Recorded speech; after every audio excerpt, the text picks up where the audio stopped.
In August, President Trump tweeted, "Space Force all the way," in support of his proposed new military service.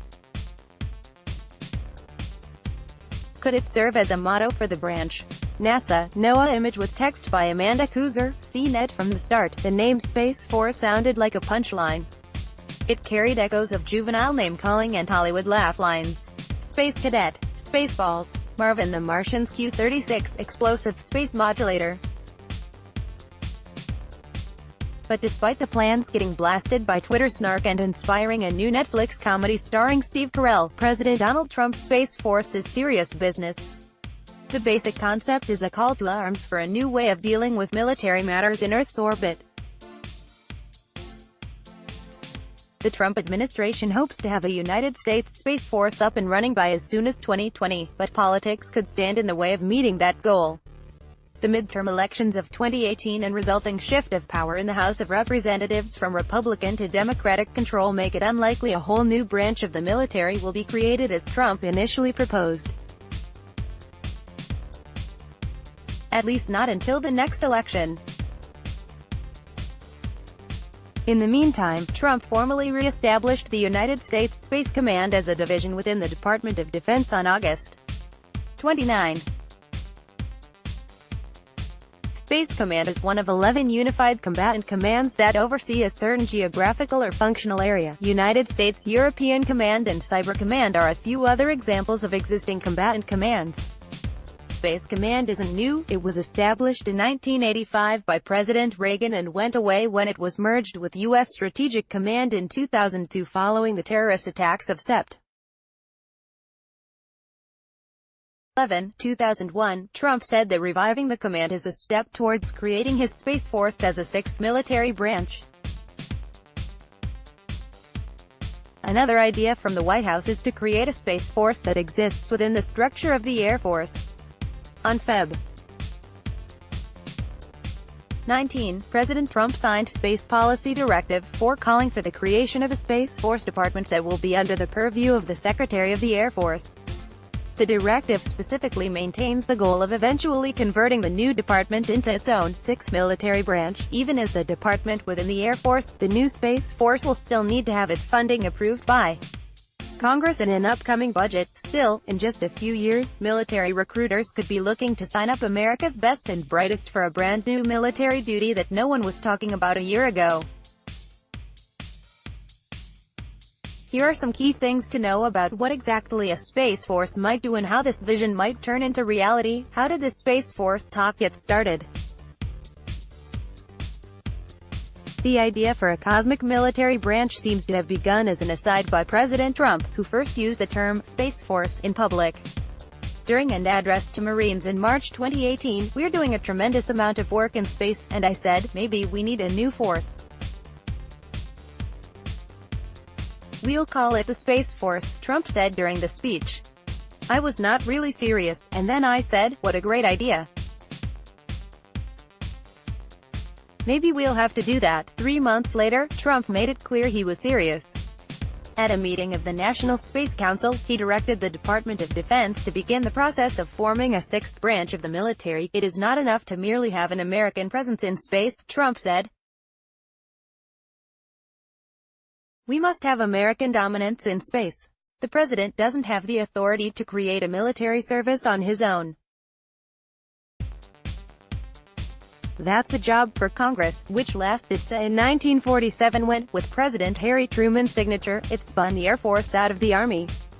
But Trump has been moving forward with the Pentagon and the National Space Council, chaired by Vice President Mike Pence, to develop and talk up a plan that includes both executive actions and a legislative proposal.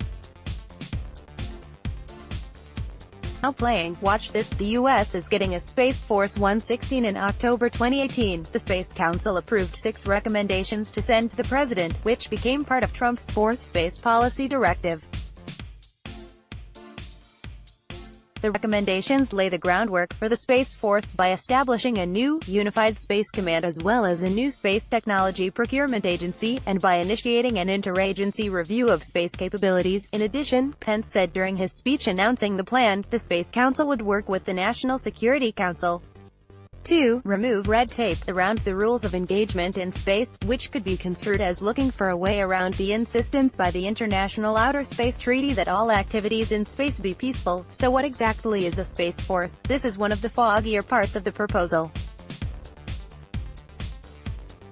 While it's envisioned as a service branch like the Air Force, Army, Coast Guard, Marines and Navy that people could enlist and serve in, it's not completely clear what those enlistees would be doing.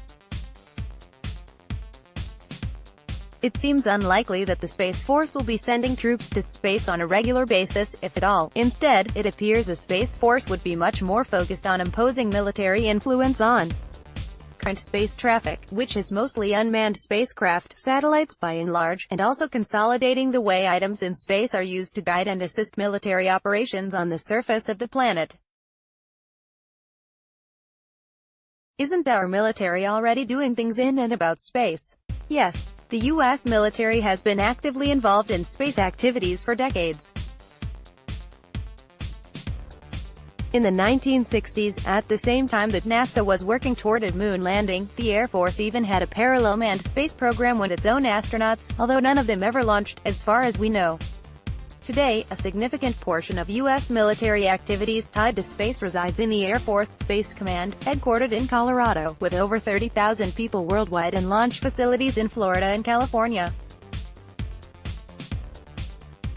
The command handles missions that include satellite communications, missile warning systems, global positioning systems, surveillance of space, and other projects like the secretive X-37B space plane. A Pentagon memo obtained by Defense One indicates that the Trump administration's original proposal for a sixth military branch had the Space Force absorbing the Naval Satellite Operations Center, the Navy's Space and Naval Warfare Systems Command, parts of Air Force Space Command in the Army's 1st Space Brigade, which was specifically created for enabling the delivery of decisive combat power, and includes 2 astronauts who are basically on loan to NASA. Why do we need this? Pence has made the argument that space is a war-fighting domain, and that other global powers like Russia and China are already treating it as such.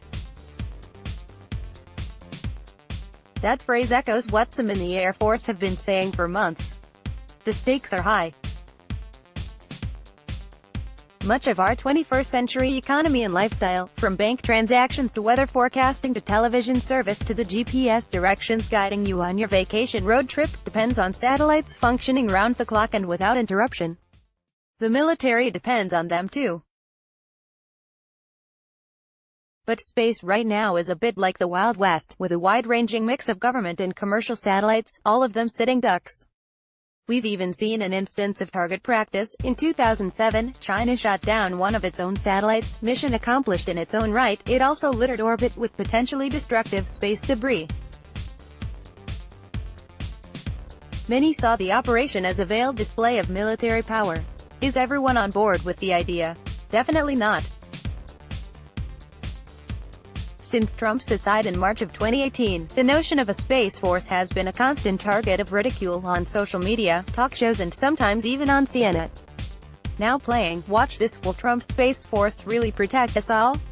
131 More seriously, some analysts say the creation of a new military branch would weaken some of the other branches and lead to internal squabbling within the military. When you create a new bureaucracy, that bureaucracy tends to focus on its own ends.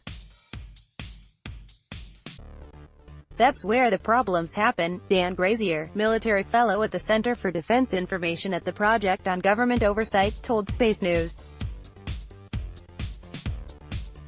Trump's own Air Force Secretary, Heather Wilson, has been less than enthusiastic about the idea. Wilson signed a memo that estimated starting up a Space Force would cost $13 billion over 5 years, a figure dismissed by Pence and other Space Force boosters. Grazier argues that the cost could be significantly higher. But what was once a not really serious idea soon gained serious momentum, and even Wilson has since said publicly that she's in complete alignment with the plan. But for now a full-blown Space Force remains grounded on the doorstep of Congress. Originally published October 27, 2018, update, Jan. 16, 2019, adds that Netflix will be producing a workplace comedy based on Space Force, update, February 19, adds that the president signed a directive to create the Space Force within the Air Force. Update August 30. Ads formal establishment of U.S. Space Command. Let's block ads. Why?